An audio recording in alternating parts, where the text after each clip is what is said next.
Right, very brief rundown on what we've got then. This one's mine. I owned this car about 10 years ago. Sold it to a family member. They did 1,000,000 miles in it, 150,000 or something like that. And then it kept breaking down, kept overheating.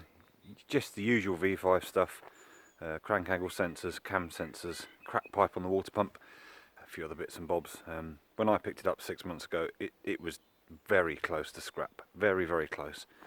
So we dragged it back here, did everything, learnt a lot, and it's just, give or take, 200,000 miles. Drives perfectly, uses no oil, uses no coolant, nothing at all.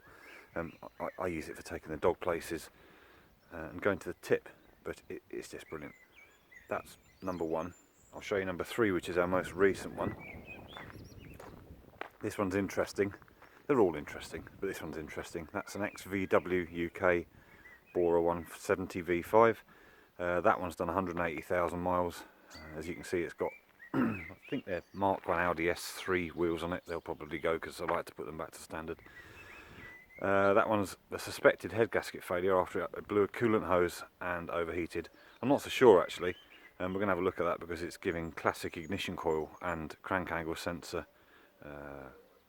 problems. So we'll have a go at that and see if we can fix that first before tearing it out and fitting a replacement engine to it if needs be, because we have got one of those on a pallet in here somewhere. And this is car number two, but it's the third one on this video because it's stuck in here. So that's another interesting one. I think it's a two-owner car from a Belgian import, which a lot of them were, because back in the day it was so much cheaper to bring them into the country that way.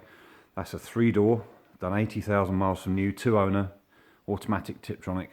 It is pretty much mint. We've just got the back bumper being repainted because it had a couple of dinks and a couple of things needed doing to it. So that had some aftermarket garbage on it. So we took all that off and thrown it all in the bin, put the car totally back to standard, and that'll be for sale soon.